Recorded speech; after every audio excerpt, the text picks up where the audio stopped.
Marcos, capítulo de número 7, versículo de número 31, quem achou, diga amém.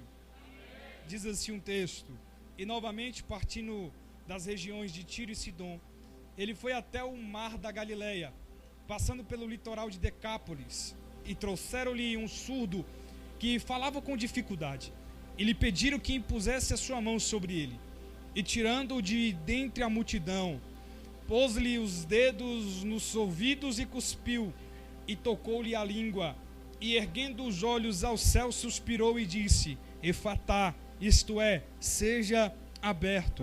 E imediatamente os seus ouvidos foram abertos, e a amarra da sua língua se soltou, e ele falava claramente. E ele ordenou que não contasse a nenhum homem, mas quanto mais ele ordenava, tanto mais o divulgavam. E eles, admirando-se além do limite, diziam: ele tem feito todas as coisas boas, faz até os surdos ouvir e os mudos falar. Amém? Coloque sua Bíblia no banco, vamos fazer uma rápida oração. Senhor Jesus, nessa noite, Pai, nós oramos a Ti aqui nesse lugar. A minha oração, Pai, é para que qualquer principado e potestade, Pai, operando nas regiões celestiais, que tentam impedir que a palavra chegue ao coração desse servo de Deus, que nessa noite, Pai, venham ser aniquilados e venham, Pai, bater em retirada pelo nome de Jesus. Que a Tua palavra venha ter a eficácia, Pai, que um homem qualquer nunca poderá ter. Senhor Jesus, assim nós oramos por cada vida que entrou aqui nesse lugar, e que Tua palavra penetre o coração desse homem e dessa mulher de Deus que entrou aqui por essas portas, em nome de Jesus, em nome de Jesus. E você que se colocou de pé, pode sentar glorificando a Deus aqui nesse lugar, amém? Eu prometo ser rápido. A única coisa que eu te peço é que você preste atenção aqui, amém? Combinado? Eu não demoro e você preste atenção aqui. Eu gosto muito desse texto, Marcos, capítulo de número 7.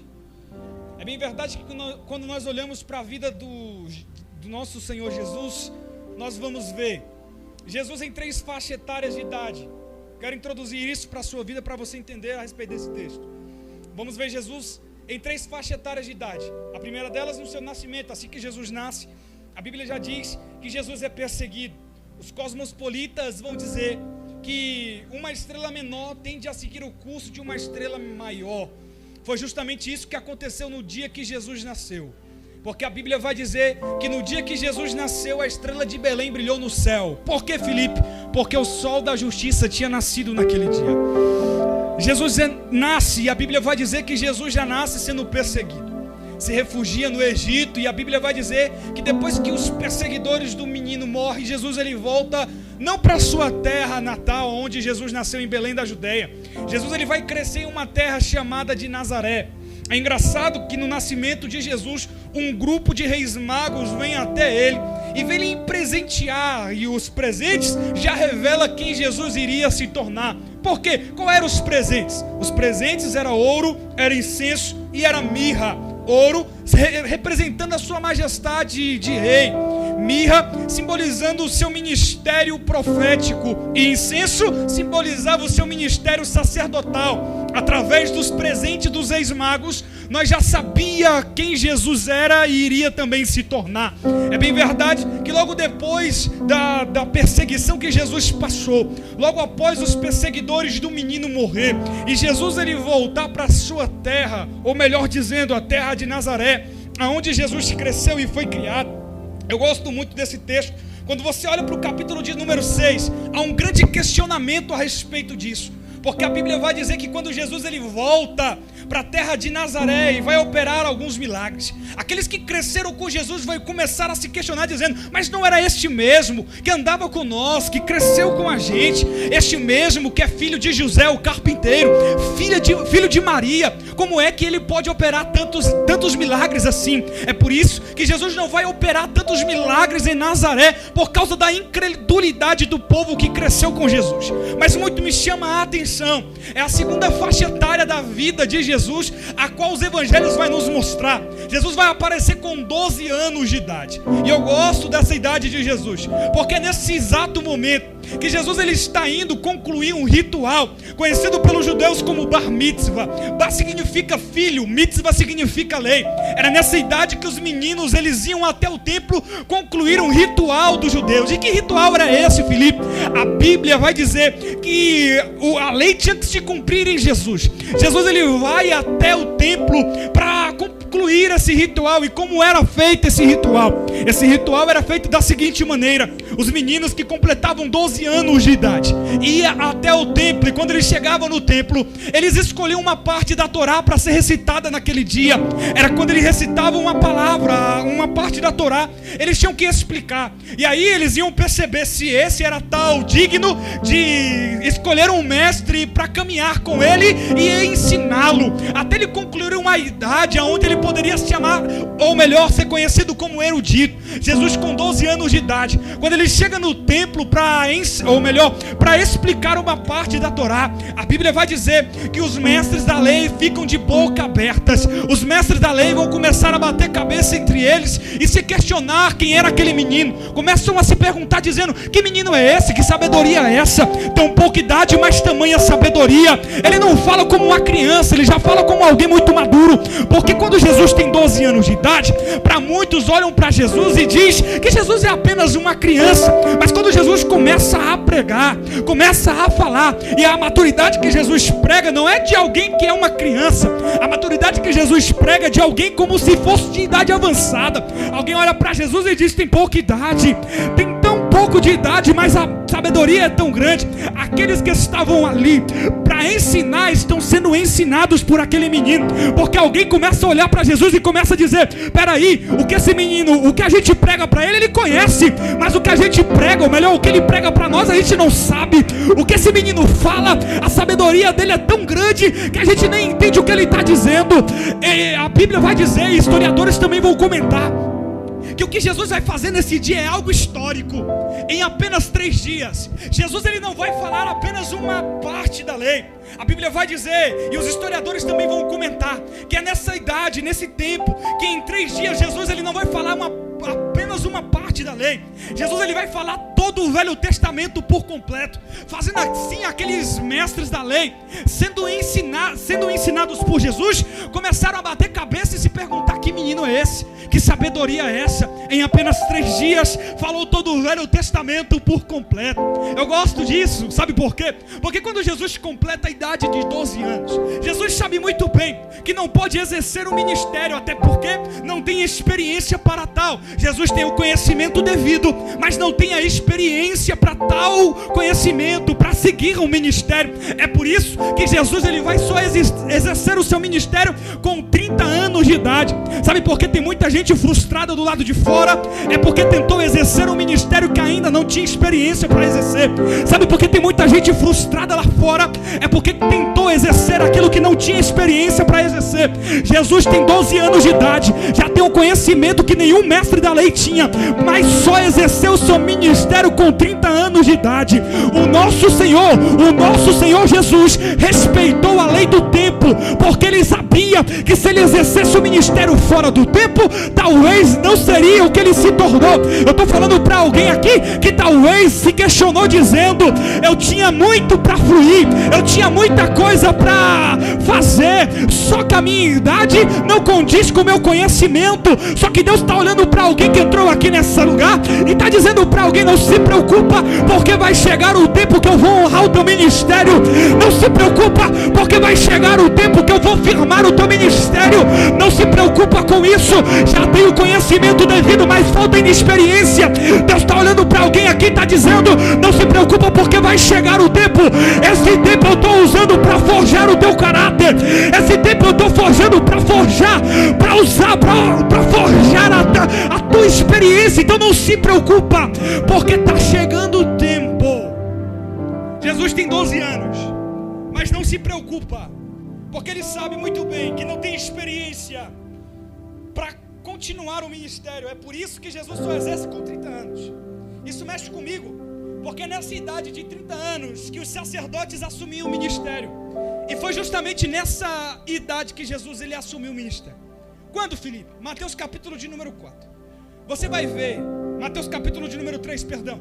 você vai ver Jesus ele descendo ao Rio Jordão. Rio Jordão significa descida, era literalmente uma descida. A Bíblia vai dizer que os homens saíam de Jerusalém e iam até o deserto no Rio Jordão para ouvir a pregação de João Batista. O ministério de João está em ascensão. Jesus vai descer no Rio Jordão para ser batizado por João. O que me chama a atenção é a humildade de Jesus. Ele chega para ser batizado, e no dia que Jesus desce para ser batizado, algo vai me chamar a atenção. É que a Bíblia vai dizer que quando Jesus ele emerge das águas, o céu vai se abrir, o Espírito Santo em forma corpórea de uma pomba vai descer, e o próprio Deus vai clamar do céu dizendo: este é o meu filho amado em quem tenho muito prazer. O que me chama a atenção sobre o Rio Jordão é que quando você abre a Bíblia Sagrada, você vai perceber 3 histórias marcantes sobre o Rio Jordão. A primeira dela, no dia de Josué, Moisés morreu. E o que é interessante nós falarmos aqui é que se falarmos sobre substituição de liderança já é difícil, quanto mais falarmos do maior líder que Israel já teve, Moisés. Moisés morreu, e a preocupação de Josué é clara: como é que eu vou substituir o maior líder que houve em Israel? Talvez em Josué tenha um complexo de inferioridade que emerge a sua mente, e ele começa a se questionar: eu não vou estar a par de assumir o ministério de Moisés, eu não estou a par de continuar aquilo que Moisés começou. Aí Deus fala com Josué dizendo: Josué, da mesma forma que eu fui com Moisés, eu serei contigo, não se preocupa. Sabe por quê? Porque se nos dias de Moisés eu abri o mar vermelho, nos teus dias eu vou abrir o Rio Jordão. A Bíblia vai dizer que nos dias de Josué, Deus abriu o Rio Jordão para Josué e todo o povo passar.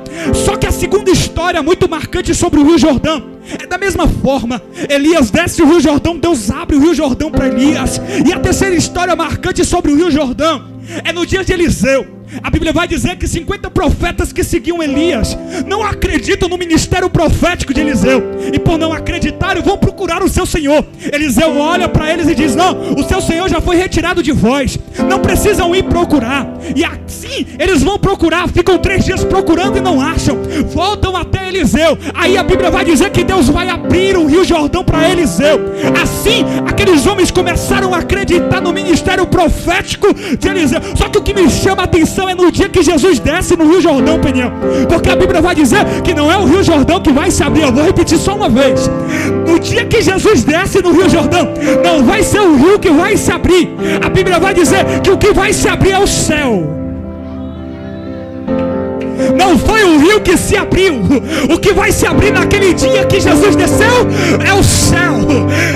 Se tinha uma coisa que não mudava, era a pregação de João Batista. A pregação de João Batista era a mesma. Poderia sacerdote descer e a pregação de João Batista era a mesma.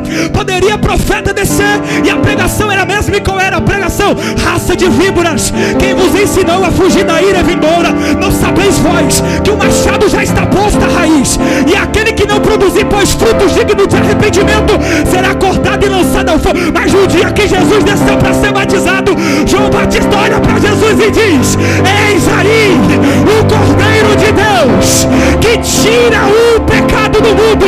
No dia que Jesus desceu no Rio Jordão, não foi o rio que se abriu, o que vai se abrir é o céu.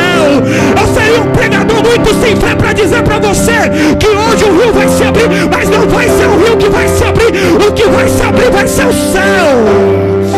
Eu já vejo o céu aberto na vida de alguém que entrou aqui. Eu já vejo o céu. É vontade de Deus. É vontade de Deus.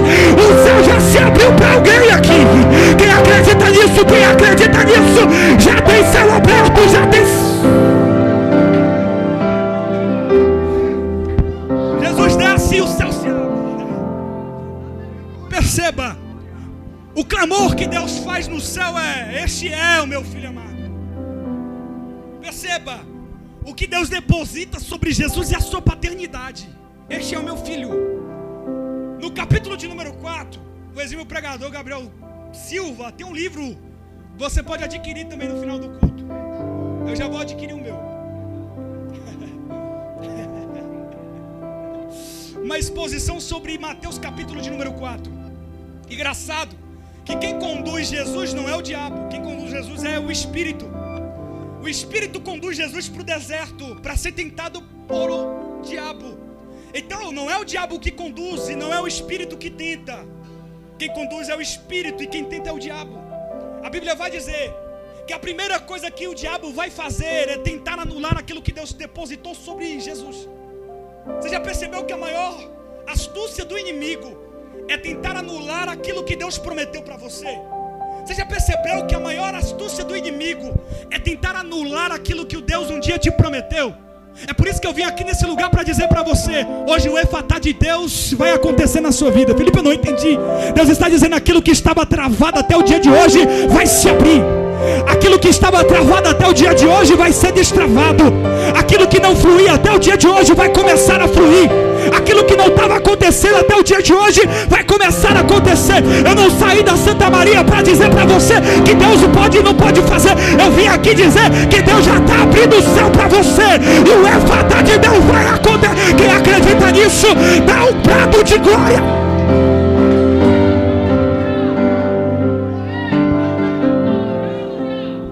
Capítulo de número 6, Evangelho de Marcos. Jesus começa a ser conhecido.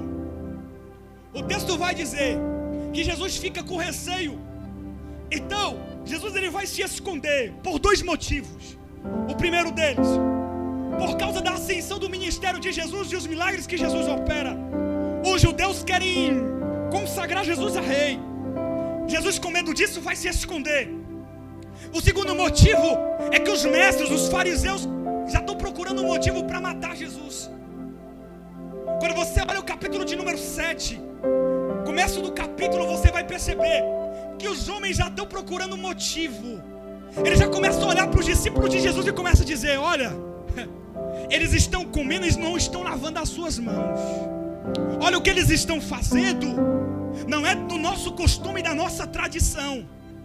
Aí Jesus vai olhar para eles e vai dizer: ó, nenhum alimento é o que contamina o homem. O que contamina o homem é aquilo que sai dele. Porque o alimento entra e vai para o estômago e logo o pó sai. Mas aquilo que sai do coração do homem, isso é o que contamina o homem. Os fariseus e os mestres da lei já estão procurando um motivo para matar Jesus. Então Jesus vai se esconder em um lugar chamado Tiro e Sidom. Era nesse lugar. Esse lugar era como se fosse Caldas Novas. Era onde as pessoas iam, porque era nesse lugar que tinham águas termais. Era nesse lugar de descanso. Jesus ele vai, e perceba, Jesus vai para se esconder e não para operar milagre. O texto vai dizer que Jesus tenta se esconder, mas não consegue. Porque onde Jesus está, onde a presença de Jesus está, ela fica evidente. Jesus chega em Tiro e Sidom para se esconder, mas logo vem uma mulher. Essa mulher tem uma filha. A sua filha está em casa, e o texto vai dizer que essa mulher é grega de descendência cirofenícia. O texto vai dizer que ela chega até Jesus e diz: olha, mestre, vem até a minha casa, coloca a mão sobre a minha filha e expulsa o demônio que está dentro dela. Jesus olha e diz: olha, não é lícito eu tirar o alimento dos meus filhos e dar aos cães. Essa mulher, com uma resposta, quebra o nosso mestre. E ela vai dizer: mas até os filhotes dos cachorros comem as migalhas dos filhos. Por que eu também não posso comer? Por causa disso, Jesus olha para ela e diz: por causa dessa tua resposta, você vai chegar em casa e vai perceber que o demônio não está mais na sua filha. Ela agora já está sã. A Bíblia vai dizer que Jesus está se retirando de Sidom.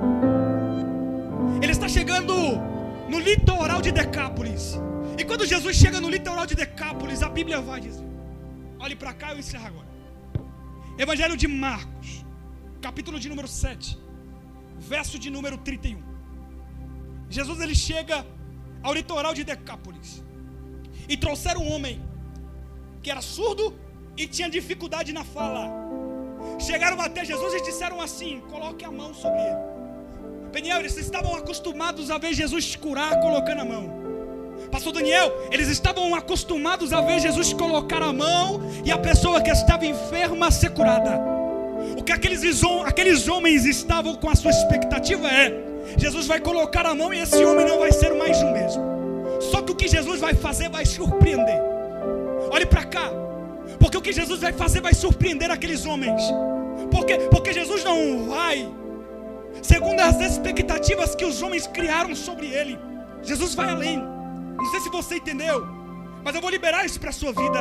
O que Jesus vai fazer, nem a sua imaginação conseguiu imaginar, vai surpreender a sua vida. Aquilo que Deus preparou para você, nem olhos viram, nem ouvidos ouviram, nem desceu ao coração do homem. Aquilo que Deus preparou para a tua história, Deus vai te surpreender.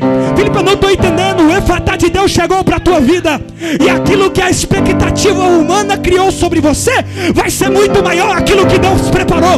Então não se preocupa com a expectativa dos seres humanos sobre você, porque aquilo que Deus vai fazer vai ser maior do que qualquer expectativa. Nem olhos viram, nem ouvidos ouviram, nem desceu ao coração do homem. A promessa de Deus é maior. Quem acredita nisso? A promessa de Deus é maior. A promessa.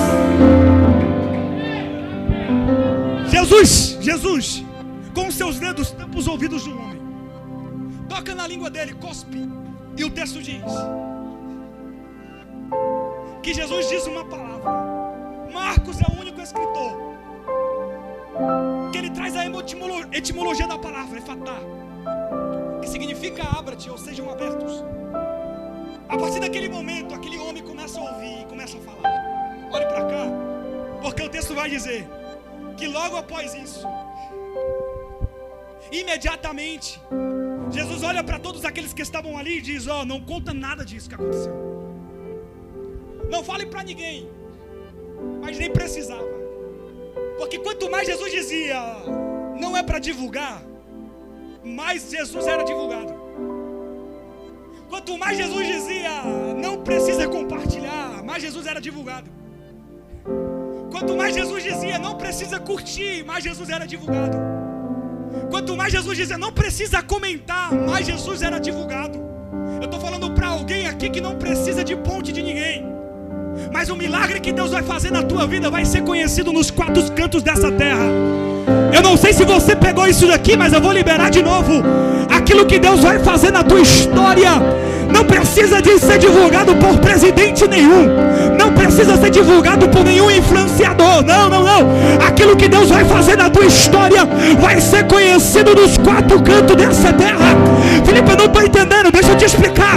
Alguém vai olhar para você e vai dizer: mas não era aquele homem que um dia desse estava bebendo, que estava fumando, que estava na boca de fumo? O que aconteceu na história dele? O que aconteceu na história dela? Eu sei de uma coisa, porque quando Jesus tem um encontro com alguém, eu nunca vi essa pessoa ser da mesma forma, sair da mesma forma, eu nunca vi. Eu estou falando para alguém que entrou aqui, que talvez está procurando um milagre de alguém na sua casa.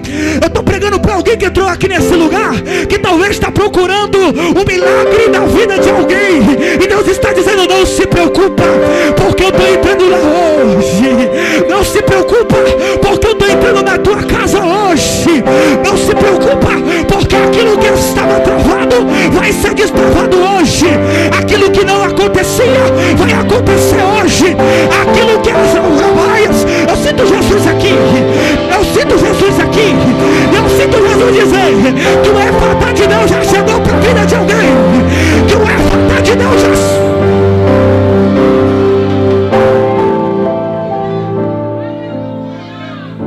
O Efatá de Deus já chegou para a vida de alguém aqui. O Efatá de Deus já chegou para a história de alguém aqui. O Efatá de Deus já chegou para a família de alguém aqui. O Efatá de Deus já chegou para a história. Alguém acredita nisso? Porque quanto maior a sua glória, maior...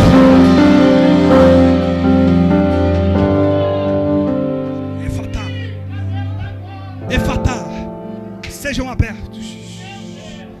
Efatá, abra-te. A porta que estava fechada até o dia de hoje, Deus está dizendo: vai ter um Efatá, vai ser aberta. Não se preocupa, o que você veio buscar aqui, nem de perto vai ser aquilo que Deus vai fazer na tua história. A Bíblia vai dizer que quando Jesus é divulgado, os milagres que Jesus está operando, está causando divulgação. Olha o que vai acontecer, versículo 37. E eles se admiraram além do limite, e começaram a dizer: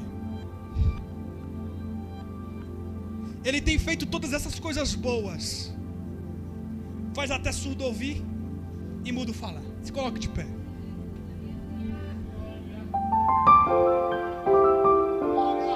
Lucas.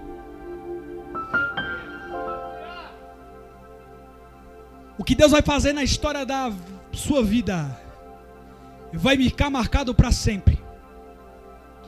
Alguém vai olhar para aquilo que Deus fez na sua vida e vai ficar admirado. E vai começar a se perguntar: que Deus é esse que mudou a história dela? Que Deus é esse que mudou a história dele? Peniel vai começar a se questionar dizendo: o Deus que mudou a história dele,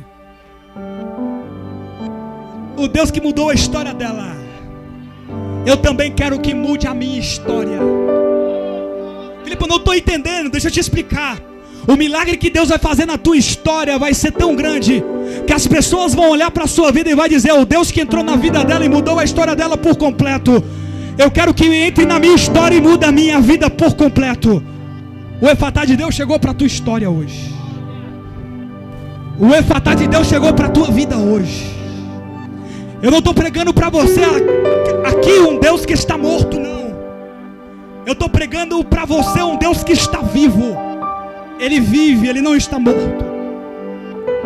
Na cruz do Calvário, a sua última palavra, ele ergue os seus olhos para o céu e grita: Pai, em tuas mãos eu entrego o meu espírito. Jesus não foi morto, Jesus se entregou. A morte não poderia matar Jesus, então Jesus se entrega para a morte. Eu não estou pregando para você um Deus aqui morto, não. Eu estou pregando um Deus que está vivo. Ele é tão vivo que eu sinto Ele aqui nesse lugar. Eu posso me confundir de tudo, mas eu não me confundo da presença de Jesus. Ele está aqui nesse lugar. A morte não poderia matar Jesus, então Jesus se entrega. Pai, em tuas mãos eu entrego o meu espírito. A Bíblia diz que Jesus expira. Sabe por que a morte não poderia matar Jesus? Porque Jesus foi o único homem na terra que venceu a morte estando vivo. Jesus, ele vence a morte no velório. Jesus vence a morte no funeral. E Jesus, ele vence a morte no sepultamento. Jesus, ele venceu a morte em seus 3 estágios. No velório, quando ele desce em Cafarnaum, na casa do chefe da sinagoga, conhecido como Jairo, e ressuscita a menina que estava morta sendo velada. No funeral, quando ele desce até na cidade de Naim e ressuscita o filho da viúva da cidade que estava passando por um cortejo fúnebre. E no sepultamento, quando ele desce na província de Marta, Maria e Lázaro, em Betânia, ele vai chegar no túmulo do seu amigo que estava sepultado há 4 dias. E Peniel, ele vai ressuscitar alguém que estava morto. O que me chama a atenção é que no dia que Jesus morreu, colocaram uma pedra no sepulcro e disseram assim: está proibido alguém entrar. Mas se esqueceram, porque se preocuparam com quem iria entrar e se esqueceram de quem iria sair. Porque a maior diferença entre Jesus, o segundo Adão, e o primeiro Adão é que o primeiro Adão entrou no jardim vivo e saiu morto. E Jesus chegou no sepulcro morto, mas saiu de lá vivo. Eu estou falando para alguém que entrou aqui que estava com dúvida, mas ele está vivo, ele está vivo. E o Efatá de Deus vai acontecer na tua história